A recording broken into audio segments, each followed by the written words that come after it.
한일 경제전쟁, 그중에서 가장 뜨거운 이슈를 골라서 팩트체크 해봅니다. 팩트체크 한일 경제전쟁, 진행을 맡은 김현진입니다. 지난 7월에 시작이 된 일본의 일방적인 수출 규제 벌써 넉 달을 넘기고 있습니다.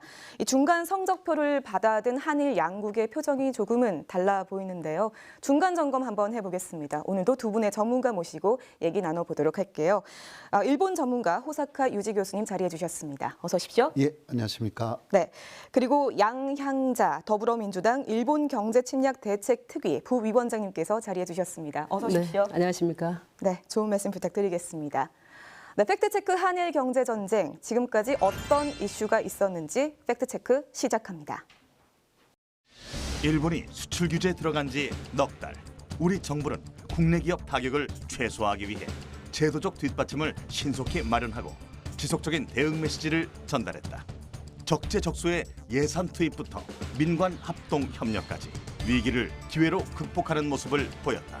정부와 기업의 신속하고 전방위적인 대응, 여기에 국민의 응원까지 한데 모여서 지금까지는 대체로 잘 대처해왔고 수입선 다변화와 기술 자립화, 대중소 상생 협력 등 여러 면에서 의미 있는 성과도 만들어내고 있습니다. 그동안 국내 디스플레이 업계에서는 국산화 성공 소식을 전해왔다. 불화수소를 국산화하며 더 이상 일본에 의존할 필요가 없어진 것이다. 또한 제3국을 통한 수입 대체선을 확보해 우려했던 피해는 현재 일어나지 않은 상황.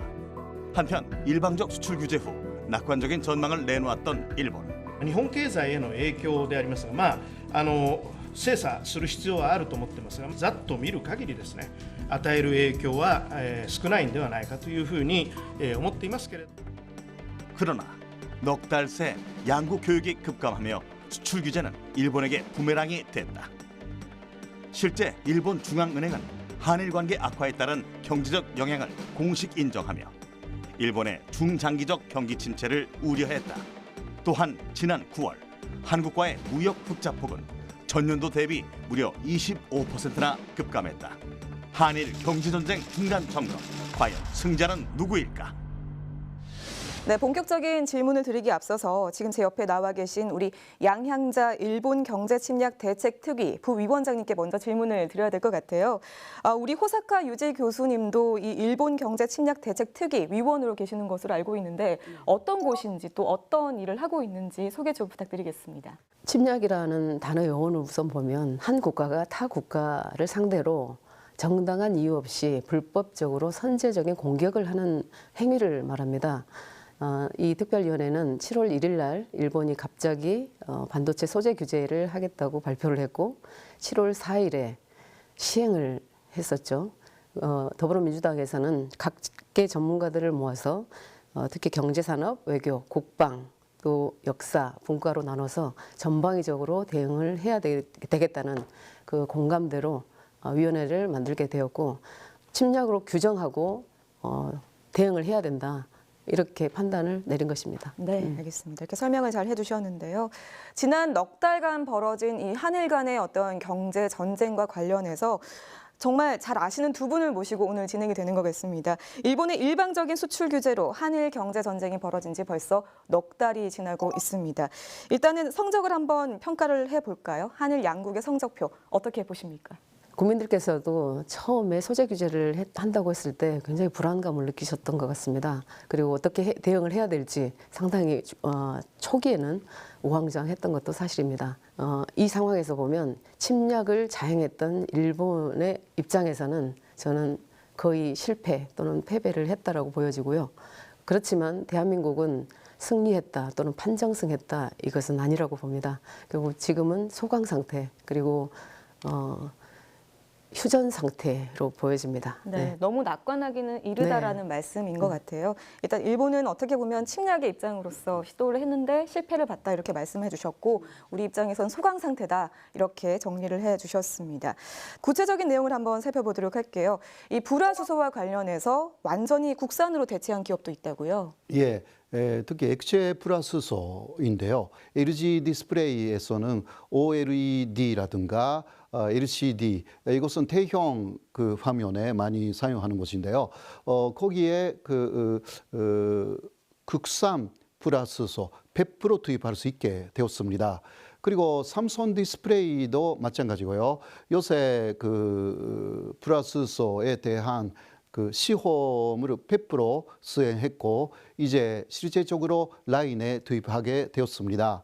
정부가 그리고 국회가 여기에 대해서 많이 지원을 하고 있다라는 부분이 상당히 중요한 내용이라고 할 수가 있습니다. 네. 삼성 디스플레이에 대해서는 그 관계자들이 문재인 대통령에게도 전혀 걱정하실 필요가 없다. 이러한 메시지를 보냈기 때문에 상당히 긍정적인 결과가 현재까지 나와 있다. 그렇게 말씀드릴 수가 있죠. 네, 알겠습니다.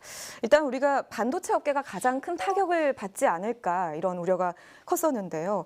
일단 우리 양향자 부위원장님 같은 경우는 30년 동안 네, 반도체 업계에 몸담고 계셨고 또 삼성전자 메모리 사업부 상무 출신이잖아요. 그래서 보다 더 이 현 상황에 대해서 잘 말씀을 해 주실 수 있을 것 같습니다. 어떤 상황인가요? 이 소재 규제를 보면서 플로린 폴리미드, EUV, PR, HF, 불화수소 세 가지 소재 규제를 하는 것을 보고 저는 깜짝 놀랐습니다. 정말 전문가의 입장에서 봐도 미래 산업을 타격하고 있구나 이렇게 생각이 되었고요.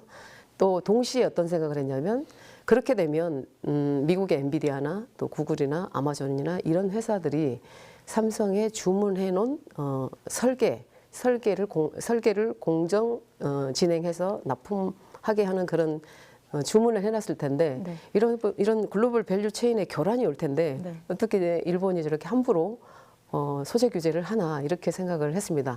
아니나 다를까 시간이 지나면 지날수록 그런 실제 어려움들이 나오고 있죠. 그리고 또 일본과 대한민국의 사이에서도 소재를 대한민국에 수출하지 않으면 결국은 예를 들어 EUV PR 같은 경우를 예를 들어 보면 네. 한국에 수출하지 않으면 어디에 그 소재를 쓸 데가 아직은 없습니다. 왜냐하면 대한민국이 그야말로 기술 패권을 반도체에서는 적어도 가지고 있기 때문에 다른 어떤 마이크론이나 다른 회사들에서 아직까지는 그 소재를 쓸 준비가 안 돼 있습니다. 그래서 미래 산업을 타격하는 줄 알았는데 결국은 아베 정부에서 이런 첨단 기술의 어떤 밸류 체인, 서클 이런 부분들을 제대로 분석하지 못하고 내린 어떤 소재 규제가 아니었나 이런 결론에 이르게 됐습니다. 조금 성급했다 이렇게 그렇습니다. 요약을 네. 할 수가 있을 네. 것 같아요.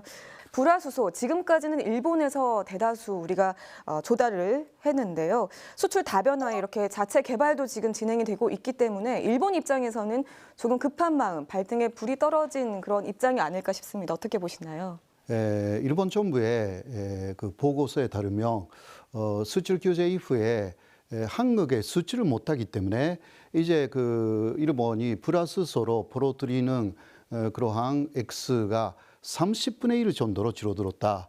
이런 보고가 있습니다. 그래서 월 평균 플러스소를 한국에 수출하면서 100억 정도를 벌었다고 합니다. 그것이 현재 3억 원 정도로 줄어들었습니다. 그래서 일본 기업들은 오히려 그 일본 정부가 스스로 팔에 족쇄를 채웠다. 이런 식으로 상당히 불안하게 느끼고 있는 상황이고요. 그래서 예를 들면 그 엑세 플러스소를 생산하고 있는 모리타 화학이라고 오사카에 본사가 있는 대단히 유명한 그 기업이 있습니다. 그 기업이 한국 아산의 합작 회사를 갖고 있기도 합니다. 그것을 한국에 있는 회사에 도 라인을 준수를 하거나 그런 것을 현재 주지하고 싶다라고 일본 측의 그런 사무소에 이야기를 하고 있고요. 그리고 또 포토레지스트를 생산하고 있는 도쿄 오카공업이라고 있습니다. 이 기업도 한국 내에 사실 인천에 공장이 있기는 합니다. 그 인천에 있는 라인들을 계속 준수하겠다. 이러한 이야기를 하고 있어가지고 한국 내에서 이러한 그 소재를 만들면 여러 가지 규제를 벗어날 수가 있다. 이러한 생각을 갖고 있는 것 같습니다. 네, 좀 급한 그런 생각도 들고 있고 불안해하는 그런 상황이다라고 예. 말씀을 해주셨습니다. 이렇게 대기업이 아니어도요, 또 기술 자립을 통해서 큰 결실을 보인 국내 기업들이 꽤 많이 있거든요. 그 중에서 저희가 직접 찾아가서 취재를 해봤습니다. 화면으로 함께 만나보시죠. 경기도의 한 부품 전문 제조업체. 4차 산업의 핵심 부품인 반도체 공정용 로봇 부품을 다루고 있다. 그중 로봇의 움직임을 좀 더 정밀하게 제어 가능한 감속기를 국내 최초 개발했다. 어떤 정밀한 위치 제어가 필요한 그런 그 제품에 쓰이는 것은 감속기의 어떤 정밀도가 가장 중요하게 되겠습니다. 특히나 이제 로봇 같은 경우에는 정밀한 위치 제어가 필요하기 때문에 거기에 사용되는 감속기는 아주 정밀도가 높아야 되고요. 산업용 제품과 달리 더 높은 섬세함을 요하는 소형 정밀 감속기의 경우 일본 기업이 세계 시장의 90% 이상 독점하고 있다. 특히 감속기의 핵심 부품인 베어링은 일본의 전략 물자에 포함된다. 그 일본 쪽에서는 거의 한 50년 이상을 갖다가 이 제품에 대해 가지고 어떤 이력을 가지고 있는 거고요. 저희도 좀 가늠하기 힘든 부분이 있지만은 그렇지만 저희들이 어떤 한 10년간의 노력을 통해서 웬만큼 저희 일본 제품의 어떤 수준을 따라왔다고 생각하고 있습니다. 한일 무역 수지는 매해 적자를 기록. 일본에 대한 높은 의존도를 보였다. 반도체 소재와 같이 국산화가 어려운 품목들이 적자의 주 요인인 것이다. 그러나 이제 국내 독자적 기술 확보로 변화를 맞고 있다. 수출 규제가 가시적으로 나타나고 난 뒤부터 기존에 일본 제품을 쓰던 업체로부터 문의 전화나 그리고 컨택 요청 이런 부분에 대해서 한 몇 배나 지금 늘었고요. 특히나 국내 대기업들 쪽에서 저희들 제품을 갖다가 좀 시험해보고 채택을 갖다가 가능한 한 해보자는 그런 어떤 제의가 많이 있었습니다. 세계적인 경쟁력을 갖춘 강소 기업에겐 기회가 된 것이다.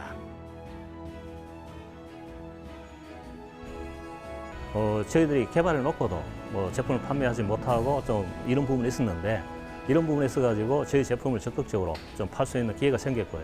그리고 고객들도 약간의 오픈 마인드로 어떤 국내 제품을 쓸 수 있는 그런 가능성이 더 높아졌습니다.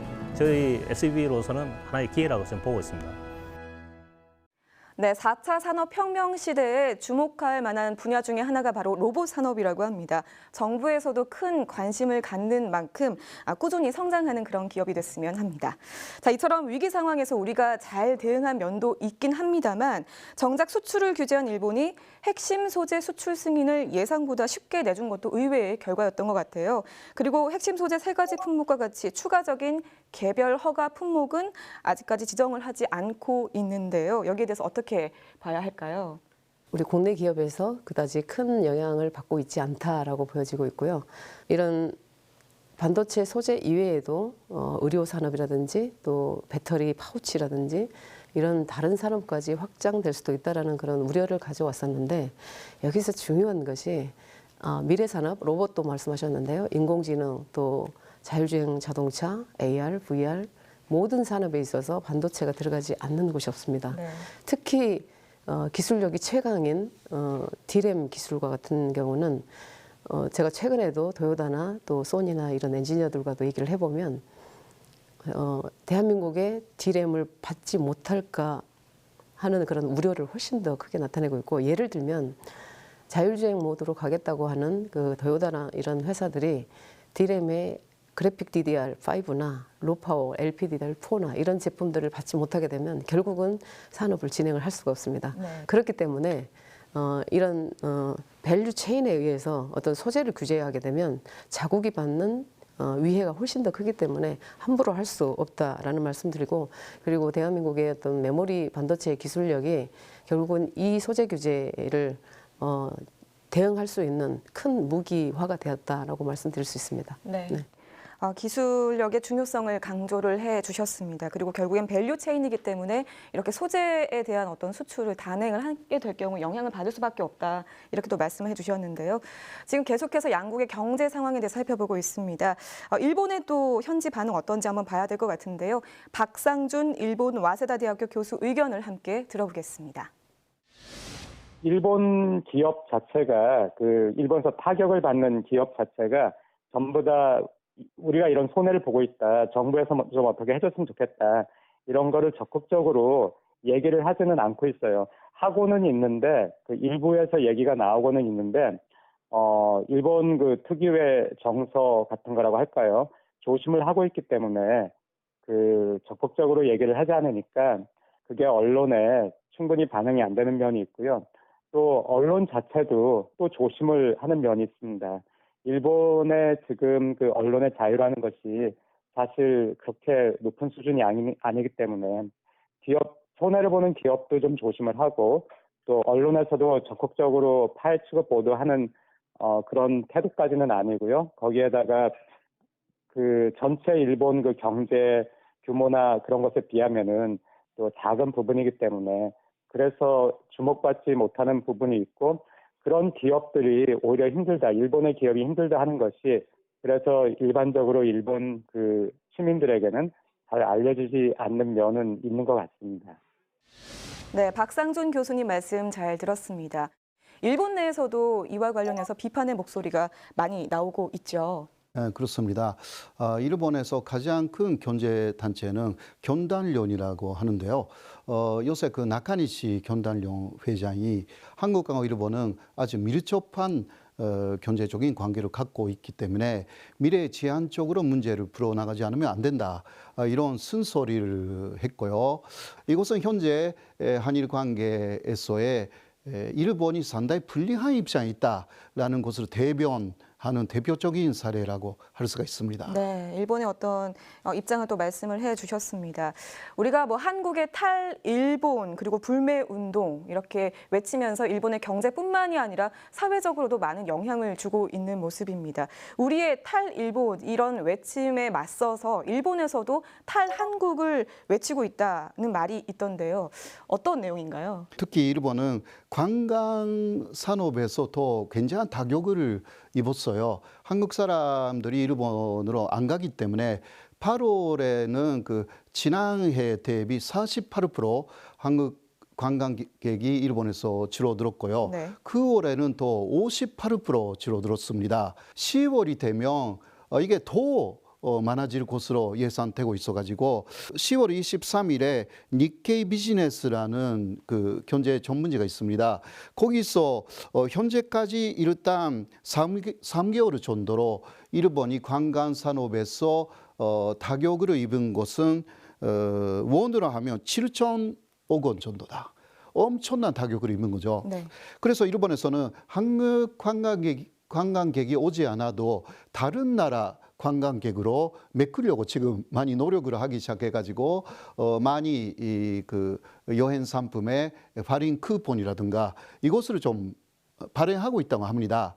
그러나 가르킬은 모르다고 할 수가 있고 특히 다른 한국인 이외의 외국인들은요 전혀 안 가는 데가 많습니다. 사실 중앙에 있는 도쿄라든가 오사카는 가는지 모르지만 지방 규슈의 작은 도시라든가 대마도라든가 동해 쪽의 작은 도시에는 거의 한국 사람들이 70% 80% 가기 때문에 이런 부분의 회복은 어려운 것이 아닐까 그렇게 말할 수가 있죠. 네, 뭐 어떻게 보면 상황은 좀 어렵습니다만 자구책은 계속해서 마련을 하고 있는 모습이다 이렇게 그렇죠. 볼 수가 있겠습니다. 네, 지금까지 이렇게 한일 경제 전쟁 중간 점검을 한번 해봤는데요. 아직까지는 일본이 수출 규제를 계속해서 유지하고 있기 때문에 그냥 막연히 낙관적으로 생각하기는 어려울 것 같습니다.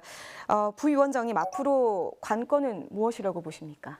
결국은 이 소재 규제도 우리가 잘 대응할 수 있었던 계기가 결국은 기술력입니다. 우리가 가지고 있는 반도체 기술력이 세계 최고이고 28년간 1등을 하고 있는 그 힘이기 때문에 앞으로도 기술 패권에 대한 중요성에 대해서는 국민들도 다 이제 아시게 되셨고 반도체가 얼마나 중요한 산업이라는 것도 다 아시게 되셨는데요.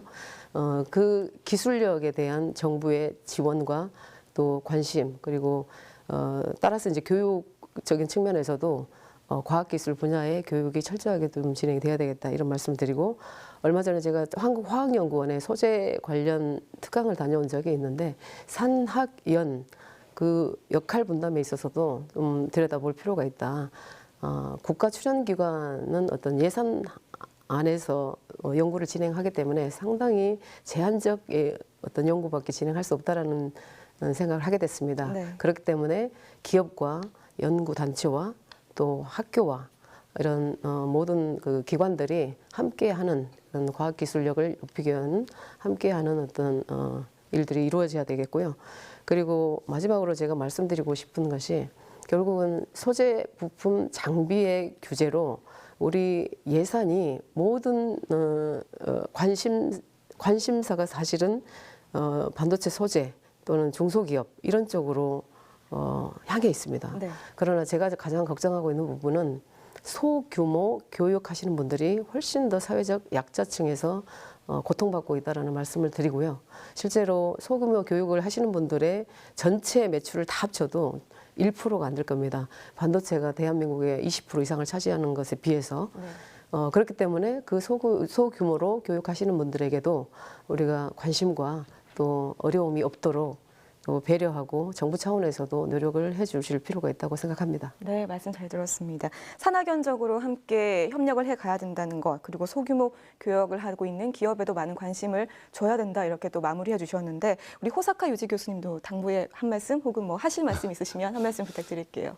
예, 그 한일 경제 전쟁이라고 하지 않습니까? 전쟁이라는 것은 외교의 연장 선상에 있습니다. 현재는 다시 외교 측면으로 조금 돌아선 감이 있습니다만은 이 경제 전쟁이 끝난 게 아닙니다. 특히 현재 일본 정부는 한국에만 양보를 강요하는 요구하는 그러한 측면을 이번에 이낙연 총리하고 아베 신조 일본 총리의 회담에서도 우리가 확인을 했습니다. 일본 측은 일반적으로 한국에만 양보를 요구를 하고 있습니다. 현재 일본 정권은 극우파이기 때문에 양보한다라는 그러한 선택지가 없는 사람들이기 때문에 이런 부분을 우리가 좀 더 잘 생각하면서 외교를 하면서도 다시 한번 전쟁 국면으로 들어갈 수가 있기 때문에 거기에 대한 철저한 대비가 계속 현재는 필요한 상황이다. 그래서 거기에 한국 정부도 그렇고 여야도 그렇고요. 그리고 국민 여러분도 그러한 생각을 강하게 가질 필요가 있다. 그렇게 말씀드리고 싶습니다. 네, 아직까지는 조금 강하게 대응을 할 필요가 있다, 이렇게 또 말씀을 해주셨습니다. 두 분 말씀 잘 들었습니다. 네, 일본이 수출 규제를 시작한 이후에 우리가 위기를 기회로 만들자는 말을 참 많이 했습니다. 넉 달이 지난 지금 이 상황을 지켜보니까요, 우리 국민과 기업, 정부가 힘을 한데 모았기 때문에 그래도 비관적인 그런 상황은 아닌 것 같다, 이런 평가를 내릴 수가 있을 것 같은데요. 다방면에서 계속해서 추이를 지켜봐야 할 것 같습니다. 네, 팩트체크 한일 경제전쟁, 저희가 오늘 준비한 시간은 여기까지입니다. 시청해주신 여러분 고맙습니다.